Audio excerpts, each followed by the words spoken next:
just patience. Slow down, take it easy. Yeah. Feel this isolation. Stop isolating and I'm so sick. Up on the track, we zooming, we got the whole click. And J-Dats, and usually we be in your face. This is a part of a song called Feel This by YEG Collective Artists. I'm going to tell you a little bit about it. You know that COVID-19 has changed our lives in a way we will never forget. In the middle of this global pandemic, 8 local award-winning artists found strength in isolation and brought inspiration to the community in the only way that they knew how. Music. In April, they decided to collaborate on an original song and music video that took a look at how they were feeling during all of this. They each wrote lyrics, and then the song called Feel This was sewn together at Planet Sound. Producer and performer RJ Kui, along with hip-hop performer and MC Arlo Maverick, are part of the YEG Collective. Guys, welcome to the show. Hello. Thank you. Hey, it's nice to have you both here. All right, I'm going to start with you, RJ. Who came up with the idea to do this? Well, I think, I was forced to isolate early on when COVID hit. So I had about, 4 weeks that I was isolating at the studio. And I think that's where it really began. J'lyn, one of the blessings out of all of this craziness and uncertainty, especially for artists and creators, was really space and time to create. So I think the moment we had that, all of the creative juices started flowing. And I'm just so lucky and grateful to have so many cool, talented friends that I was able to call on, and I just you know what? We should rock on this track. This will be history in the making. Some of us have never collaborated. I don't know if 8 artists have ever collaborated like that locally, and so that's kind of where it began. So, Arlo, when you got the phone call from RJ saying, hey, do you want to be a part of this? What did you think? I was down 100%. The concept itself was really cool, and just being able to provide people with a unique and artistic expression in the sense of what was going on at the time, because as you know, it was a really airy time that felt like a Black Mirror episode where none of us knew what was going to happen moving forward or anything like that. So, I was definitely down and honored that RJ would reach out. Can you give me an idea of, what it's been like for you for the past few months, Arlo, given the fact that, as a performer, as a talent scout, as someone who works with other musicians, and everything's been shut down, you're like, what the hell's going on here? What am I going to do? How am I going to make my way through this? What has it been like for you? There's been, I guess you could say there's been positives and negatives to it. Initially, we were supposed to be going out to Europe for a month-long tour that we've been working over the last year to just build contacts and build networks and so on and so forth. And all of a sudden, the whole world shuts down and we can't leave. But within that, though, the positive, though, was the whole fact that we were able to challenge ourselves as artists in the sense of creating more and finding new ways to actually connect with fans and going back to the whole idea of everything starts with a song. And I think that with this song here, it's allowed us as artists to provide a vulnerability in the sense of this is something that we could all relate to, and some of the feelings that we have, everybody can connect to this in one way or another. RJ, so when you said, okay, let's do this, you reached out to the other performers in this, and you said, write something. So this song wasn't written by you, wasn't written by someone else. Each of the performers wrote their own part of the song? That's right. I think that was a part of this that I really loved as well, was not only the collaborative piece, but the fact that each of us came together, wrote and recorded the song as well as the video, really in complete isolation while safely social distancing. So by the time we were writing and recording, it was on complete lockdown in early April. So everybody was recording in their own home studios, sending me scratch vocals. Arlo and I actually had to do a couple of rewrites and re-records because once we heard K-Riz's verse, we got a little bit freaked out. We're like, oh man, it's too good. So we had to bring it back to the drawing board. But yeah, everybody got an opportunity to write their own feelings and their own thoughts and their own verse to contribute to the song, just kind of with an idea of the theme and what we wanted it to be about. And when it came time to shoot the video in late April, guidelines were loosened up a little bit, and we were allowed up to 10 people socially distancing inside. We still kept it safe. We did it at the Planet Sound studio. We only had one person in recording their part for the song at a time, shooting that part of the video. So, with the magic of editing, you can see it's like we're in the same room in certain cases, and two of us are facing each other, but everything was completely shot in isolation and social distancing. Yeah, you know what? It's quite fascinating to see it, and I'm going to urge people to go check it out. Arlo, when you were tasked then to come up with lyrics based on how you were feeling during all of this, and knowing that it was going to be sewn together with other artists, was there a lot of pressure on, or did you have to take a few runs at it, or did it just come out? It initially came out, but as RJ had mentioned, there's an artist on the track by the name of K-Riz, and he has this ability to describe things in such a unique way that when I heard his verse, I'm just like, wow, like I need to dig deeper, you know? And so a lot of it was just like listening to conversations that you were having with your friends, because everybody was pretty much using Skype or using Zoom or whatever communication they could use at that time. And through those conversations, you begin to get a pulse of what's going on. And that's what ended up fueling a lot of what was written in my part. So for those who haven't listened to it, because I can't play the whole thing, unfortunately, right now, what did you talk about in your lyrics? What was so poignant in your world at that time that you wanted to put it down on paper?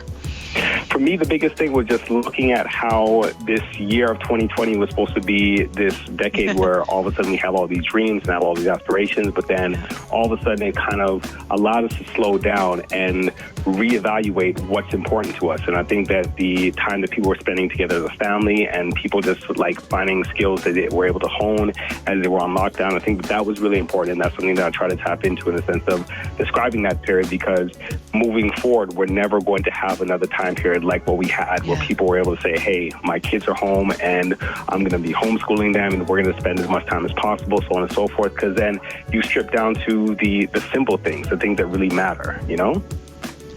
Yeah, and you know what I loved when you started singing too, you're talking about the new year and about celebrating kind of what we all had hoped and expected for this year and how everything changed so quickly. RJ, I want to head back to you because I know you perform in this as well, don't you? Yes, yeah. Right off the top, and your story is a little bit different, isn't it? It is, and so J'lyn, the crazy part for me is I was working on like a short film around the same time, and there were a few nights towards the tail end of my isolation where I was able to go out in the evening and at night and get some shots of just what was happening downtown. And it was really quite eerie. Like the short film was called Empty Streets, and it came out a couple weeks before this. And I still remember like taking my camera and my tripod, standing in the middle of the road on Calgary Trail for probably 6 or 7 minutes straight without a car in sight to, honk and get me off the road. I got exactly the shot I wanted, and that was just like, 10 or 15 different roads that night, including White Avenue, Jasper Avenue, 104th Avenue, of shots that I was able to get of just completely empty streets. And that was, when people saw that, it was just, there were a lot of reactions to it, because it's just, it was a unique way to really look at our city, look at the YEG, and just see it barren like that. You also, and we've also heard throughout this pandemic as well about some abuse being hurled at different people and different groups, and you addressed that as well. Was that difficult? Shaw Business presents Small Business Success Stories, an inspiring look at how some small business owners have successfully adapted to life during the pandemic. This week we meet Brian Hawley, owner of Calgary Dry Ice, a locally produced dry ice company. What do people need? Well, their needs changed, right? They're stuck at home. They're looking for things to do, and they're trying to teach their kids things. So you can do science experiments with dry ice. So I thought, well, why not give them some dry ice and see what happens. The feedback I got from people, the gratitude was just overwhelming. People are so thankful. I realized that I'm onto something, right? So I set up a delivery service. I hired Jeff, and I got myself a cargo van. You put it in a cooler with your meat, and it'll keep it frozen as long as the dry ice is still there. Catch the full interview online at globalnews.ca/Shaw Business. Small business success stories presented by Shaw Business. For me? Yeah.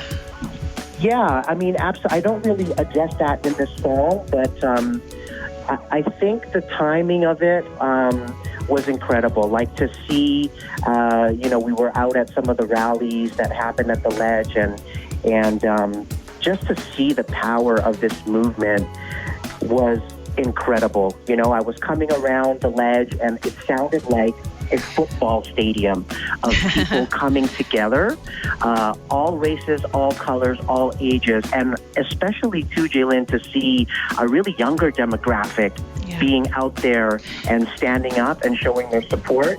I thought it was tremendous. RJ and Arlo, before I let you go, what's amazing, when we talk about how this was written and written, each artist wrote something different and it all came together.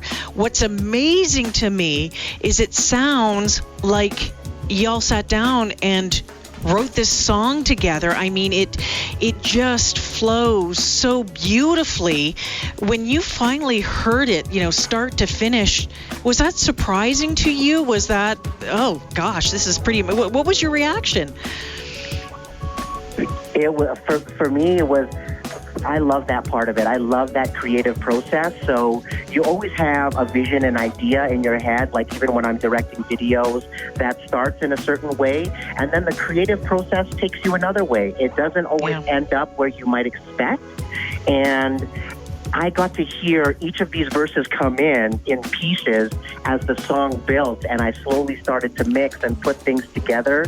And to finally see it come together and watch it in the video and just see the diversity of the artists in styles of hip hop and R&B and just to see it all come together in this one piece that we're able to now share with the community and share with the world, that is representative of a universal feeling of hope and isolation that, everybody was going through. I mean, you see Puff Daddy and DJ Khaled using Instagram Live the same way I am, everybody was kind of experiencing that exact same thing. And Diddy's hair is just horrendous like mine.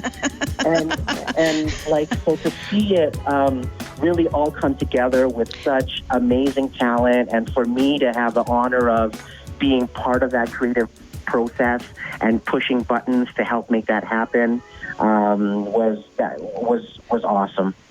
Arlo, what did you think when you heard the final cut? When I heard the final cut, I was really impressed. And I guess there's the genius that goes behind being a producer, in the sense of when you're working with so many different personalities, so many different styles, so many different artists, like to put that all together and make it feel seamless is something that I definitely have to tip my hat off to RJ for. Hearing the verses and just hearing, what I love most about it though was the different dynamics of each one of the artists, because everyone came with their own style, their own flavor, but it all feels like it's one cohesive thing. And again, that is, a lot of it is the production, in the sense of the beat that J Dats produced, like allowed for all of us to have an opportunity to shine. But then again, having someone there who actually understands how to compile a song and put it together, which RJ did a great job. I think that is a testament. And then again, the talent that's on there, it's amazing. It's amazing. The tune is called Feel This. RJ, where can people find it right now? Everywhere. It's available everywhere. Everywhere you buy music, anywhere you stream it, you can find the single. But I would definitely encourage people to watch the video on YouTube. Just search up Feel This by YEG Collective Artists, so you get to really get a feel for who the artists are. And thank you, Arlo, for mentioning that. I wanted to big shout out to J Dats, because there are 8 talented artists on this track that you can hear and see in the video, but you can definitely hear the 9th artist in J Dats, who does an incredible job with the beat. And it's available everywhere, so hopefully you guys can go out and find it. Absolutely. Again, it's called Feel This by YEG, collective artists. Arlo and RJ, thank you for joining me this afternoon. Great job on the tune. I'm going to head into break here. We'll play a little bit more of the song, but thank you again. Have a great weekend. Thank you. Thank you. Yeah, take care again. Here's a little bit more of Feel This. Good just a week ago, 2020, sad to see you go. When the champagne popped and the new year rang, we had plans for the decade that came with a bang. Never in my wildest dreams would I picture the scenes. Nurses overwhelmed, breaking down the screens. Tears of fears with no hope in sight. An invisible killer that'll take your life. Now they're saying that we can't hug. Can we still love? Quarantine and chill, maybe we should unplug. Shut down.